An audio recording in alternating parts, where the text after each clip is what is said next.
Granite City's wind, slush and sleet he left his sister Sheila there to meet. In exotic Malay where palm trees all sway, a rainbow land next to Aberdeen's granite grey. Marshall kent scarce that uncanny chance would lead him for e'er on this merry dance. That chat in transit wi' one Ernest Young would roast his soul nightly up in Lang Kwai Fong. From his home sweet home being, the cold northern lights, to the Pearl of the Orient's neon-lit nights.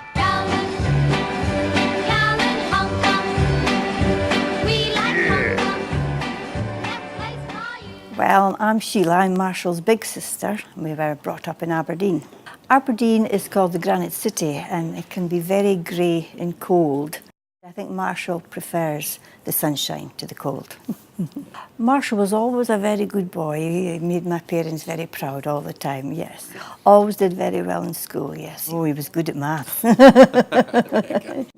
Played in the park across from us called the Parky, and he used to play football and rugby and he's good at athletics. But he was always much smaller than all the rest of the guys because the big rugby players dwarfed him.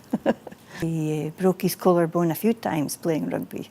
When he left university, Marshall worked for the Inland Revenue. He was a tax inspector, first in Aberdeen and then in Edinburgh. My husband and I went for a 3-year contract to Malaysia, and Marshall came out on a visit and he enjoyed it very much and thought he could get used to this kind of life in the tropics. So while Marshall was at the airport going home, he was offered a job in Hong Kong for Ernst & Young. And he took it and he never looked back. He's been in Hong Kong since. Yeah. The things Marshall likes about Hong Kong is the weather and the busyness of it all. Marshall is hardworking, he's generous, and he is kind. Oh, I just think he's been a good brother to me, yeah.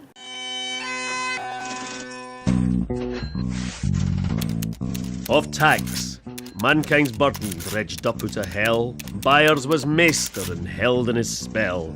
And though life gives ye back as ye hae put in, tax drains man's gold, his brass and his tin.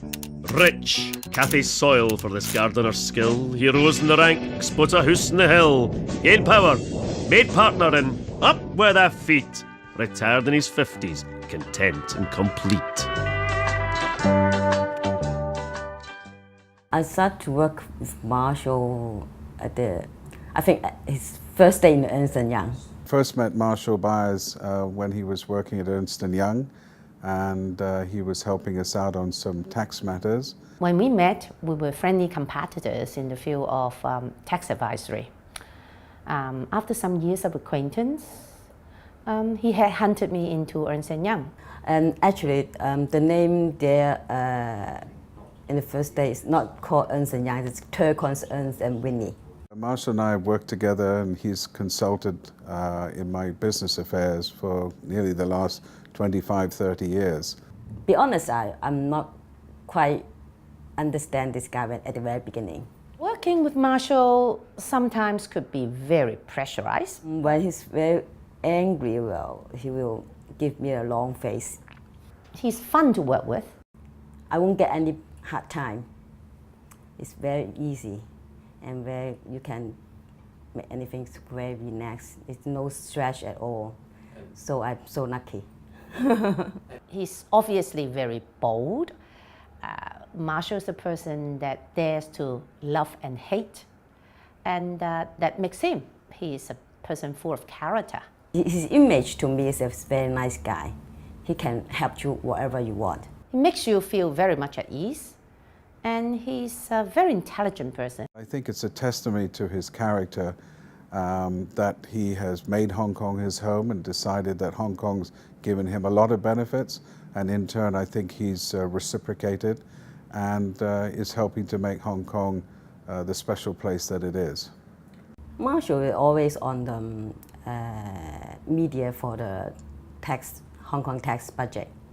Every time he's quite a key man. He always is quite welcomed by the media.